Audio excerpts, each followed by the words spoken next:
Hello students, myself Dr. Gaurav Gupta and I bring you today the overall analysis of today's exam that is NEET UG 2024। जो आपका exam है वो आज यानी कि 5 मई के दिन हुआ है और उस पूरे पेपर के तीनों सब्जेक्ट का क्या ओवरऑल एनालिसिस था, किस तरह का एग्जाम पैटर्न था, क्या इस एग्जाम से हमें सीट इनटेक मिलता है, क्या हम एक्सपेक्ट कर सकते हैं कि नीट में क्या कट ऑफ रहने वाली है, इन सब की बातें हम थोड़ा डिटेल में जाके करेंगे सो दैट जिन्होंने ये एग्जाम दिया है आज उन्हें एक बहुत अच्छा आइडिया मिल जाएगा कि what they will be getting और जो प्रिपेयर कर रहे हैं उन्हें किस वे में अपनी प्रिपरेशन को आगे डायरेक्शन देनी चाहिए। सो हम स्टार्ट करते हैं नीट पेपर का एनालिसिस जो कि आज के दिन यानी कि 5 मई को हुआ है। सो इस वीडियो का जो कंटेंट रहने वाला है इस ऑर्डर में कंटेंट रहेगा। एग्जाम के बारे में हम देखेंगे कि नीट यूजी क्या एग्जाम है, क्या टारगेट करता है, इसके अलावा एग्जाम पैटर्न क्या है, ओवरऑल क्लास क्वेश्चन डिस्ट्रीब्यूशन क्या था, क्लास वाइज क्वेश्चन का ब्रेकअप क्या था, डिफिकल्टी लेवल पेपर में क्या रहा था, easy moderate tough whatever it is, subject wise analysis जो हम ऑलरेडी आपके लिए अपलोड कर चुके हैं, आप स्टिल जाके इंडिविजुअल वीडियो देख सकते हैं और इस वीडियो में भी आपको एक ग्रॉस आइडिया लग जाएगा। देन आगे हम बात करेंगे कंक्लूजन की कि पूरे पेपर का समरी क्या है, कट ऑफ के बारे में कि वो क्या रहने वाली है।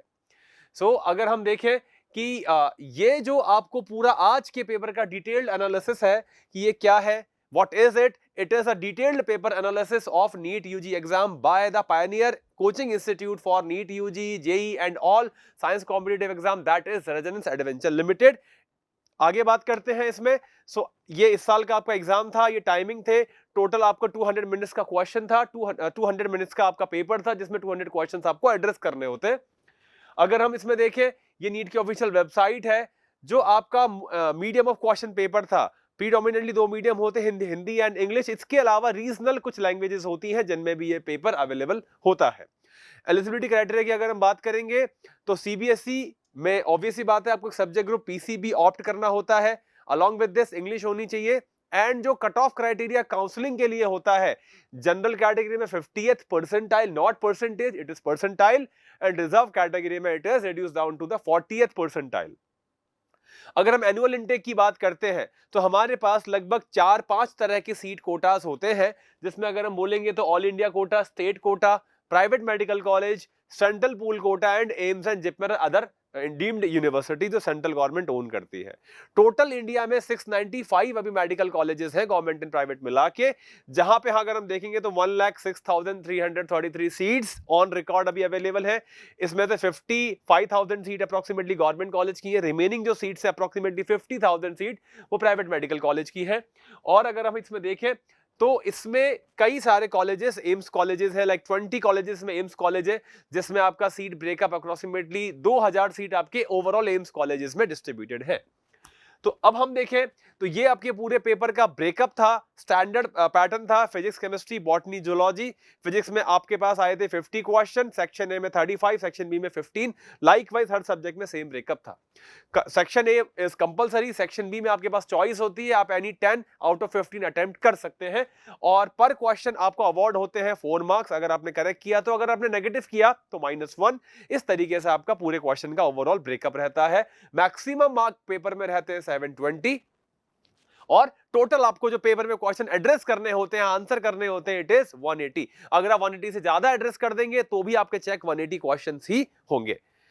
आगे देखते हैं, सारे क्वेश्चन स्ट्रेट एमसीक्यू टाइप के क्वेश्चंस रहते हैं, कोई मल्टीपल करेक्ट आंसर नहीं रहता, कोई फिलिंग द ब्लैंक्स नहीं रहता, कोई सब्जेक्टिव नहीं रहता।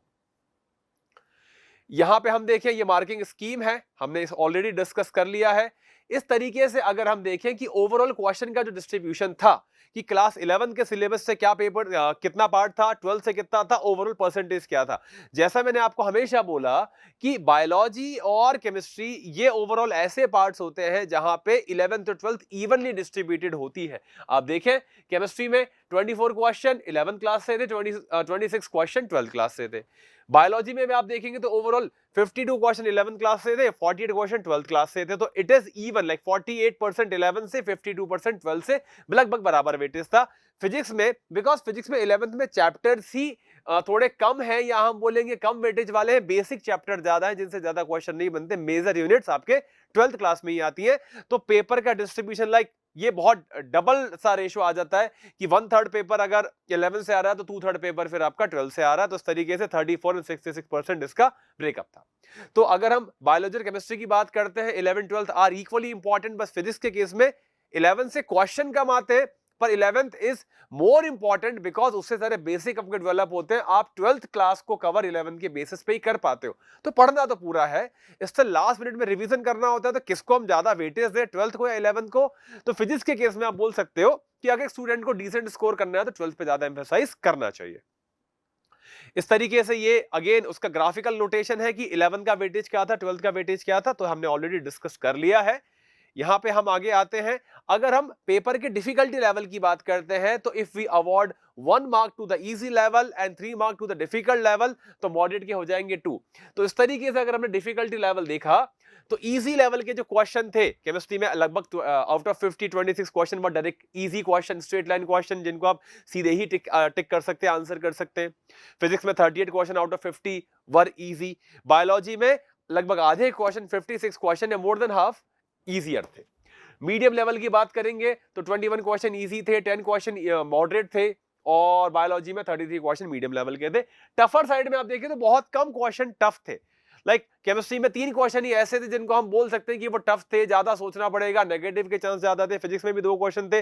बायोलॉजी में जैसा मैंने आपको इंडिविजुअल एनालिसिस में भी बताया कि कुछ क्वेश्चन तो ऐसे थे जो डिलीटेड पोर्शन में थे। अब बिकॉज कई सारे स्टूडेंट उन्हें छोड़ के गए थे, मैंने हर बार कहा था कि आप उनके फिर भी एक बार पढ़ के जाएं, तो जो छोड़ के गया था उसके लिए तो वो टफ बन जाएगा।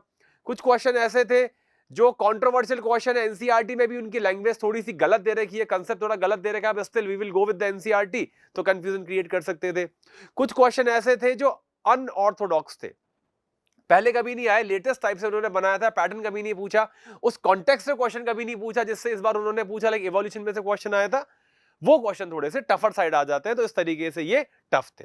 बट अगर ओवरऑल पेपर की मैं डिफिकल्टी लेवल की आपको बात करूं तो ओवरऑल पेपर में से मतलब आप देखें तो मैक्सिमम पेपर वाज इजी, एक 1/3 पेपर वाज मॉडरेट, एंड बहुत स्लाइड सा पेपर ऐसा था जो टफ साइड गया, और उसमें भी आपके पास चॉइस थी क्योंकि most of these question were from the section B, तो आप उसको स्किप कर सकते थे। तो इस तरीके से ये पेपर का था। अगर हमें डिफिकल्टी चार्ट पेपर का देखें, जैसे मैंने बोला नंबर 1 या 1 मार्क्स दिया जाता है इजी के लिए, 2 मार्क्स दिए जाते हैं मॉडरेट के लिए, 3 मार्क्स दिए जाते हैं टफ के लिए। तो अगर पेपर 1.5 से नीचे जा रहा है तो it is easy to moderate, 1.5 से 2 है तो इट इज मॉडरेट, 2.2 से अबव अगर चला जाता है तो टफर साइड है।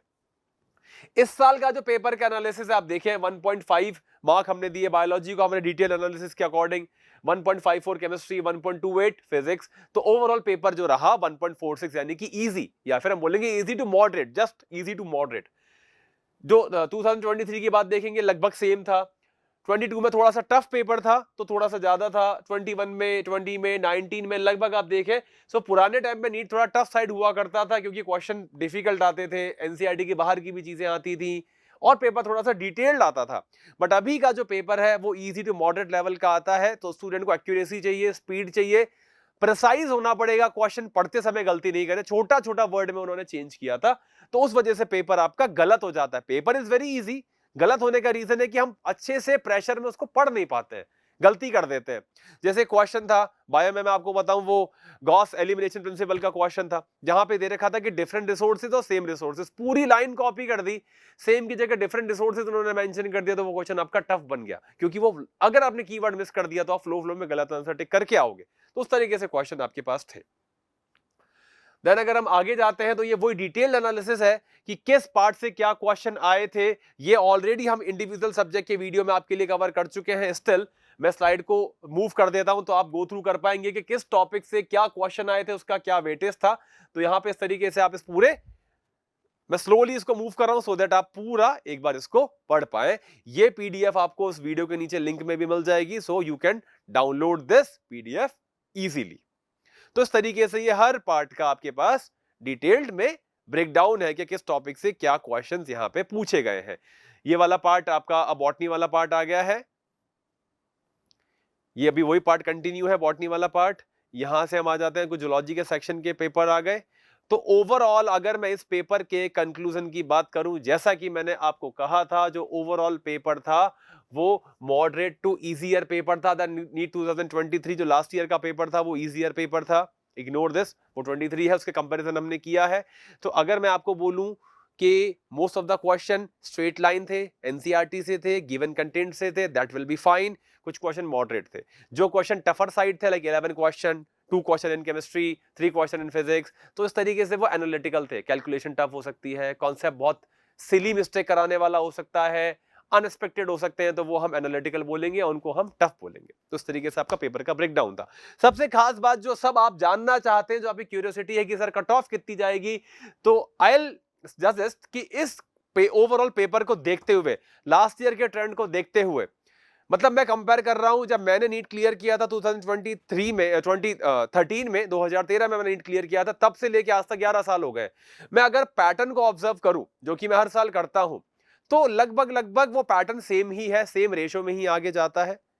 टू बी प्रिसाइज, इस साल के लिए हम आपके लिए रिकमेंड करते हैं, या हम जो एक्सपेक्ट कर रहे हैं वो ये है कि कट ऑफ, यानी गवर्नमेंट कॉलेज में मेडिकल एमबीबीएस की सीट अगर आपको मिलने की उम्मीद है, जनरल कैटेगरी में अगर हम बात करते हैं, अगर स्टूडेंट की मार्क रेंज 620 से 625 के बीच में रहती है, तो at the end of third counselling या लास्ट राउंड के बाद में गवर्नमेंट मेडिकल कॉलेज की सीट मिलना उसको एक्सपेक्टेड है। +-5 के वेरिएशन हो सकता है, डिपेंड करेगा स्टूडेंट कैसे ऑप्ट करते हैं, क्या पेपर में वो आंसर की रिलीज करते हैं, कुछ करेक्शंस आते हैं, नहीं आते हैं, इन चीजों पर डिपेंड करता है। तो with the variation of +5 marks, हम ये बोलेंगे कि 620 से 625 मार्क्स पे गवर्नमेंट एमबीबीएस सीट आपको अलॉट हो जाएगी। सो आई होप ये वीडियो आपके लिए बहुत हेल्पफुल रहेगा। बहुत डिटेल्ड एनालिसिस करके हमने आपके लिए वीडियो बनाया है। सब्जेक्ट के लिए हमने आपको लाइव सॉल्यूशंस इमीडिएटली दिए हैं, डिटेल्ड सॉल्यूशन आपको हमने एक्स्ट्रा रिकॉर्ड करके हमको प्रोवाइड करवाए हैं। सारी चीजें आप फ्री ऑफ कॉस्ट एक्सेस कर सकते हैं रेजोनेंस के यूट्यूब चैनल पे जाके, रेजोनेंस के सोशल मीडियाज पे जाके, और डायरेक्टली आप क्वेरी कर सकते हैं, वेबसाइट पे जा सकते हैं, पेपर को डाउनलोड कर सकते हैं, आंसर की को डाउनलोड कर सकते हैं, इन सारे कंटेंट को डाउनलोड कर सकते हैं। सो आई होप सब स्टूडेंट जिन्होंने पेपर दिया उनका पेपर बहुत अच्छा हुआ होगा, और जो देने वाले हैं उनके लिए ये पेपर एक बेंचमार्क है। इस पेपर से, इस पेपर के एनालिसिस से, इस टाइप के एनालिसिस से आपको अपना रोड मैप बनाना है, आपको एक गाइडलाइन लेनी है और अपनी स्टडी को ऑन ट्रैक रखना है कि हमें कैसे पढ़ना है। Hard work is important, but smartness with the hard work is essential. बिना स्मार्टनेस के आप हार्ड वर्क करेंगे तो इट इज कि आप अपनी एनर्जी को वेस्ट कर रहे हैं। एनर्जी तो खर्च हो रही है, पर चैनलाइज करना बहुत जरूरी है। अगर आप एक टारगेट कर रहे हैं एमबीबीएस सीट को, अगर आप टारगेट कर रहे हैं किसी भी कंपटीशन को, तो competition has to part, hard work as well as smartness and correct approach. So I wish you all the best for future student, जो फ्यूचर एस्पिरेंट होंगे उनके लिए अपनी पढ़ाई को बहुत अच्छे से करें, इसको बहुत डिटेल्ड एनालिसिस को यूज करें, एंड आई होप जिन्होंने एग्जाम दिया है, I wish best of luck to them कि सबको अपने मनपसंद सीट मिले, अच्छा एग्जाम वो स्कोर करे। एंड रेजोनेंस हमेशा आपके साथ होता है, हमेशा था, हमेशा रहेगा। तो जो स्टूडेंट अब आगे प्रिपेयर करने वाले हैं वो डायरेक्टली हमसे क्वेरी कर सकते हैं और डिटेल जान सकते हैं, और रेजोनेंस के डिटेल स्टडी का पैटर्न जानने के लिए, या और किस तरीके से हम अपना प्लानर डिजाइन करना चाहिए ये जानने के लिए, आप विजिट करें रेजोनेंस की साइट को। आप बुक अ कॉल, एक हमारा कॉन्सेप्ट है, वहां से अपना कॉल बुक करें, जहां से हमारे एक्सपर्ट आपको कॉल करेंगे, और जो भी गाइडेंस आपको चाहिए during studies, regarding planner, regarding schedule, or regarding anything that is related to NEET, we will provide you the best solution. So I wish you all the best and thank you.